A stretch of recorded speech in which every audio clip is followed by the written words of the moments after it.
Model activity task part 6 সপ্তম শ্রেণী পরিবেশ ও বিজ্ঞান। বুঝতেই পারছো মডেল অ্যাক্টিভিটি টাস্ক পার্ট 6 যেটা সেপ্টেম্বর মাসের জন্য নতুন মডেল অ্যাক্টিভিটি টাস্ক ক্লাস 7-এর বিজ্ঞান বিষয়ের ওপর, সেটি আজকে আলোচনা করব। তো দেখে নিই, প্রথম যে একের দাগের প্রশ্ন আছে, ঠিক উত্তর নির্বাচন করো। এখানে তোমরা দেখবে মার্কস ডিভিশনটা দেওয়া আছে 1/3 করে, 1/3 সমান হচ্ছে 3। তাহলে ঠিক উত্তর নির্বাচন করো। তিনটি প্রশ্ন আছে। প্রথম দেখো 1.1, যে ক্ষেত্রে আলোর বিক্ষিপ্ত প্রতিফলন ঘটে না সেটি হলো দেওয়াল, কাগজ, কাপড়, আয়না। কোয়েশ্চেনটা দেখো, বলেছে বিক্ষিপ্ত প্রতিফলন ঘটে না, এই চারটে অপশনের মধ্যে কোনটা? অবশ্যই হবে আয়না। কারণ দেখো দেওয়াল, কাগজ, কাপড়, এই প্রত্যেকটা যে অপশান আছে, তিনটি অপশান যেটা দেওয়া আছে, এখানে আলোর বিক্ষিপ্ত প্রতিফলন ঘটে। একমাত্র আয়নায় মানে সমতল দর্পণ যেটি, সেখানে নিয়মিত প্রতিফলন হয়, কোনো বিক্ষিপ্ত প্রতিফলন হয় না। এরপরে দেখো 1.2, যেটি পরিবেশ বান্ধব শক্তির উৎস নয় সেটি হলো ক সূর্য, খ বায়ুপ্রবাহ, গ জীবাশ্ম জ্বালানি, ঘ জৈব গ্যাস। সঠিক উত্তর হবে কি গ জীবাশ্ম জ্বালানি। এখানেও দেখো কোয়েশ্চেন ছিল পরিবেশ বান্ধব শক্তির উৎস নয়, তো এরকমভাবে না বা নয় এই প্রশ্নগুলো ভালো করে খেয়াল করে উত্তর দেবে। সেক্ষেত্রে দেখো সূর্য, বায়ুপ্রবাহ, জৈব গ্যাস প্রত্যেকটি কিন্তু পরিবেশ বান্ধব শক্তি। জীবাশ্ম জ্বালানি একমাত্র পরিবেশ বান্ধব শক্তি উৎস নয়, তাই উত্তর হবে, সঠিক উত্তর হচ্ছে গ জীবাশ্ম জ্বালানি। এরপর দেখো 1.3, রূপান্তরিত অর্ধবায়বীয় কাণ্ড দেখা যায় যে উদ্ভিদে সেটি হলো ক আলু, খ কচুরিপানা, গ বেল, ঘ কুমড়ো। সঠিক উত্তর অবশ্যই হবে কি খ কচুরিপানা, কারণ কচুরিপানাতে রূপান্তরিত অর্ধবায়বীয় কাণ্ড দেখা যায়। এরপরে দেখো দুয়ের দাগের যে প্রশ্নগুলি আছে সেটি হচ্ছে ঠিক বাক্যের পাশে টিক আর ভুল বাক্যের পাশে ক্রস চিহ্ন দাও। এটাও দেখো 1/3 সমান 3, মানে তিনটি প্রশ্ন, প্রত্যেকটা 1 নম্বর করে। প্রথম প্রশ্ন দেখো 2.1, কোনো দণ্ডচুম্বকের জ্যামিতিক দৈর্ঘ্য তার চৌম্বক দৈর্ঘ্যের চেয়ে সামান্য কম। এটি হবে মিথ্যা। কেন মিথ্যা হলো দেখো, তোমাদের একটুখানি আমি এখানে এঁকে দেখাই।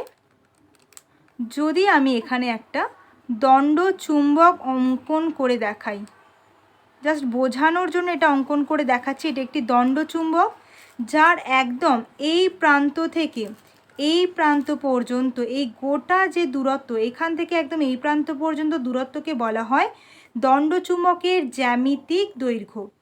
আর আমরা কি জানি, কোনো দণ্ডচুম্বকের যে প্রান্ত আছে, এই প্রান্ত থেকে কিছুটা ভিতরের দিকে, মানে দুদিকে দুটো প্রান্ত থেকে কিছুটা ভিতরের দিকে দুটো মেরু অবস্থান করে। ধরে নিচ্ছি এটা এন মেরু, এটা এস মেরু। আর এই দণ্ডচুম্বকের দুটি মেরুর মধ্যে সংযোজক যে সরলেখাংশের দৈর্ঘ্য, মানে এন বিন্দু থেকে এই এস, উত্তর মেরু এবং দক্ষিণ মেরুর মধ্যবর্তী যে দূরত্ব, এইটুকু দূরত্বকে বলা হয় কি চুম্বকের চৌম্বক দৈর্ঘ্য। তাহলে এই এন থেকে এস এইটুকু দূরত্ব হচ্ছে চৌম্বক দৈর্ঘ্য, আর একদম দণ্ডচুম্বকের এই প্রান্ত থেকে এই প্রান্ত পর্যন্ত যে দূরত্ব সেটা হচ্ছে জ্যামিতিক দৈর্ঘ্য।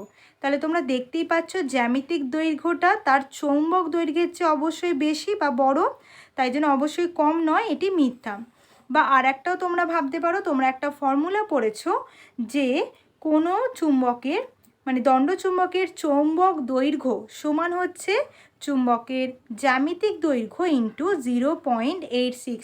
এই ফর্মুলা দেখেও তোমরা বুঝতে পারবে যে জ্যামিতিক দৈর্ঘ্যের মান চৌম্বক দৈর্ঘ্যের চেয়ে বেশি হয়, কম নয়, তাই অবশ্যই এটি মিথ্যা, মানে ক্রস দেব। এরপরে 2.2, কাণ্ডের যে অংশ থেকে শাখা বেরোয় তাকে পর্ব মধ্য বলে। এটি অবশ্যই মিথ্যা, মানে ক্রস চিহ্ন দেব যাতে ভুল এটা বাক্য। কারণ কি, কাণ্ডের যে অংশ থেকে শাখা বেরোয় তাকে আমরা পর্ব বলি, পর্ব মধ্য বলি না। দুটো পর্বের মাঝের স্থানকে পর্ব মধ্য বলা হয়, তাহলে এটি ভুল। এরপরে 2.3, তেঁতুল পাতা হলো একক পত্রের উদাহরণ। এটা অবশ্যই ভুল, তোমরা পড়েছো তেঁতুল পাতা একক পত্রের উদাহরণ নয়। একটুখানি ছবিটা দিকে দেখো, এই ধরনের পাতা, যেখানে তোমরা দেখতে পাচ্ছ এই ধরনের পাতা হলে এটা একক পত্র। আর এখানে দেখো একটা অংশে কিন্তু এই মানে এরকম একক পত্র মানে একটা পাতা না হয় দেখো ছোট ছোট অনেকগুলো পাতায় বিভক্ত, সেক্ষেত্রে এটা একক পত্র নয়। তো তেঁতুল পাতা অনেকটা এরকমই দেখতে হয়। তো তেঁতুল পাতা হচ্ছে একক পত্রের উদাহরণ নয়। তোমরা এটা বই পড়েছো, আর একবার এই অংশটা পড়ে নিলেই বুঝতে পারবে। তো যেহেতু তেঁতুল পাতা একক পত্রের উদাহরণ এখানে বলা হয়েছে, তাই এটি মিথ্যা, ওই জন্য এটাকে ক্রস করতে হয়, মানে এই বাক্যটা ভুল। তাই এভাবে তোমরা এই যে ক্রস বা টিক যাই হোক না কেন, সেক্ষেত্রে বাক্য লিখে নিয়ে এভাবে বক্সের মধ্যে তোমরা উত্তরটা লিখবে। যেহেতু এখানে প্রতিটা ক্ষেত্রেই ভুল বাক্য, তাই প্রত্যেকটাই ক্রস চিহ্ন দিয়ে লিখবে। এরপর দেখো 3 দাগের প্রশ্ন, একটি বা দুটি বাক্যে উত্তর দাও। 2 × 2 সমান হচ্ছে কত? 4। দুটো প্রশ্ন আছে, প্রত্যেকটাই 2 নম্বর করে। প্রথম প্রশ্ন 3.1, চালু লাইনে কাজ করার সময় ইলেকট্রিক মিস্ত্রির কিসের ওপর দাঁড়িয়ে কাজ করা উচিত? লোহার চেয়ার না কাঠের টুল? কেন? তো তোমরা এটা নিজেরাই বুঝতে পারছো যে ইলেকট্রিক লাইনে যখন চালু লাইনে কাজ করা হয় তখন ইলেকট্রিক মিস্ত্রির অবশ্যই লোহার চেয়ার ব্যবহার না করে কাঠের টুলের ওপর দাঁড়িয়ে কাজ করা উচিত। তো সেটা কেন, কি ব্যাখ্যা করছি দেখো। চালু লাইনে, উত্তর দেখো, চালু লাইনে কাজ করার সময় ইলেকট্রিক মিস্ত্রি কাঠের টুলের ওপর দাঁড়িয়ে কাজ করা উচিত, কারণ লোহা তড়িতের সুপরিবাহী কিন্তু কাঠ তড়িতের কুপরিবাহী। তাই চালু লাইনে কাজ করার সময় লোহার চেয়ারের পরিবর্তে কাঠের টুলের ওপর দাঁড়িয়ে কাজ করলে শক পেয়ে কোনো দুর্ঘটনা ঘটার সম্ভাবনা থাকে না। তাহলে আশা করি তোমরা বুঝতে পারলে যে যেহেতু লোহার চেয়ার মানে লোহার চেয়ারটা তড়িতের সুপরিবাহী, তাই তার মধ্যে দিয়ে তড়িৎ প্রবাহিত হতে পারবে, কিন্তু কাঠ তড়িতের কুপরিবাহী হওয়ার জন্য তড়িৎ পরিবহন করতে পারবে না। তার জন্য লোহার চেয়ারের পরিবর্তে কাঠের টুল ব্যবহার করলে কোনো রকম শক পেয়ে দুর্ঘটনা ঘটার সম্ভাবনা অনেক কমে যায়।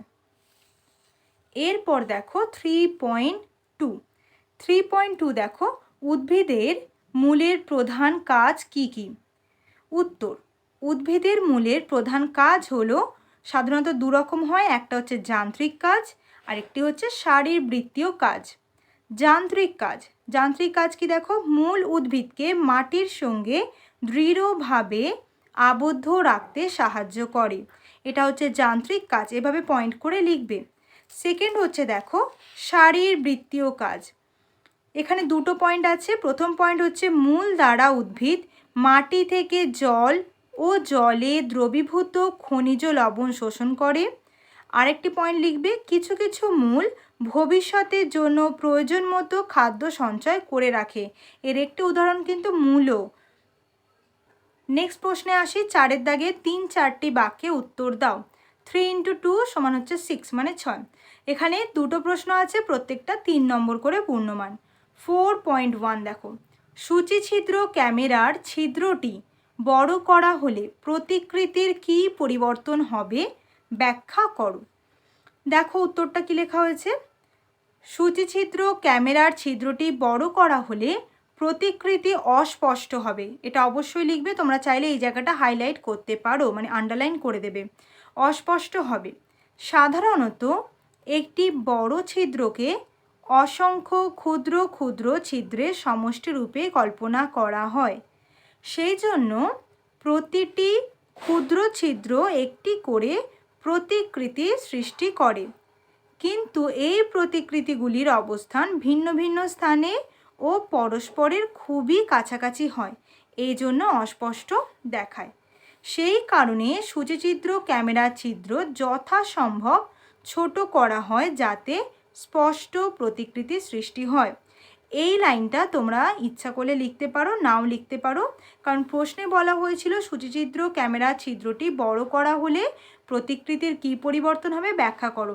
তো ব্যাখ্যাটা এইখান থেকে এই পর্যন্তই লিখলে হবে, এই শেষে 2 লাইন তোমরা প্রয়োজন হলে লিখতে পারো, আবার নাও পারো। নেক্সট আসছে 4.2, সমুদ্রের মাছ কিভাবে নিজের দেহে জলের পরিমাণ স্বাভাবিক রাখে? ব্যাখ্যা করো। উত্তর দেখো, সমুদ্রের মাছ অসমো রেগুলেশন পদ্ধতিতে নিজের দেহে জলের পরিমাণ স্বাভাবিক রাখে। সামুদ্রিক মাছের দেহে লবণের পরিমাণ সমুদ্রের জলের লবণের তুলনায় অনেক কম হয়। অর্থাৎ মাছের দেহ তরলের ঘনত্ব সমুদ্রের ব্র্যাকেটে লিখে দেবে পারিপার্শ্বিক পরিবেশ জলের তুলনায় কম। এর ফলে বহি অভিস্রবণ প্রক্রিয়ায় মাছের দেহ থেকে জল বাইরে বেরিয়ে যায়। দেহে জলের পরিমাণ স্বাভাবিক রাখতে মাছ ঘন মূত্র ত্যাগ করে, ফলে দেহ থেকে জল ক্ষয় কম হয়। এছাড়াও মাছের ফুলকার কোষ অতিরিক্ত লবণ, বিশেষত ক্লোরাইড লবণ, এটা লিখে দেবে ব্র্যাকেটে, বিশেষত ক্লোরাইড লবণ ত্যাগ করে দেহে জলের ঘনত্ব অপরিবর্তিত রাখার চেষ্টা করে। তাহলে তোমরা দেখতেই পাচ্ছ সমুদ্রের মাছ কিভাবে নিজের দেহে জলের পরিমাণ স্বাভাবিক রাখে। তার জন্য মেনলি দুটো পয়েন্ট লিখবে, একটা হচ্ছে এই অভিস্রবণের যে ব্যাখ্যাটা লেখানো হয়েছে সেটা, আর একটি মাছের ফুলকার যে কোষ অতিরিক্ত লবণ ত্যাগ করে জলের ঘনত্বকে অপরিবর্তিত রাখে সেটা লিখছো। তোমরা এই প্রত্যেকটা প্রশ্ন উত্তর যেভাবে লেখানো হলো এইভাবে তোমরা মডেল অ্যাক্টিভিটি টাস্কের কাজগুলো লিখবে, সুন্দর করে লিখবে, এবং প্রত্যেকটা প্রশ্ন যেমনভাবে বুঝিয়ে দেওয়া হলো তোমরা অবশ্যই নিজেরা বুঝে তারপর করবে। ভিডিওটি যদি তোমাদের ভালো লেগে থাকে তাহলে অবশ্যই একটি লাইক করো, আর কমেন্টে জানিও তোমাদের কেমন লাগছে। বন্ধুদের সাথে শেয়ার করবে তোমরা। আর যারা নতুন আছো এই চ্যানেলে তারা অবশ্যই চ্যানেলটি সাবস্ক্রাইব করে রেখো, তাহলে নতুন নতুন ভিডিও যখনই আপলোড করব তার নোটিফিকেশান তোমরা পেয়ে যাবে।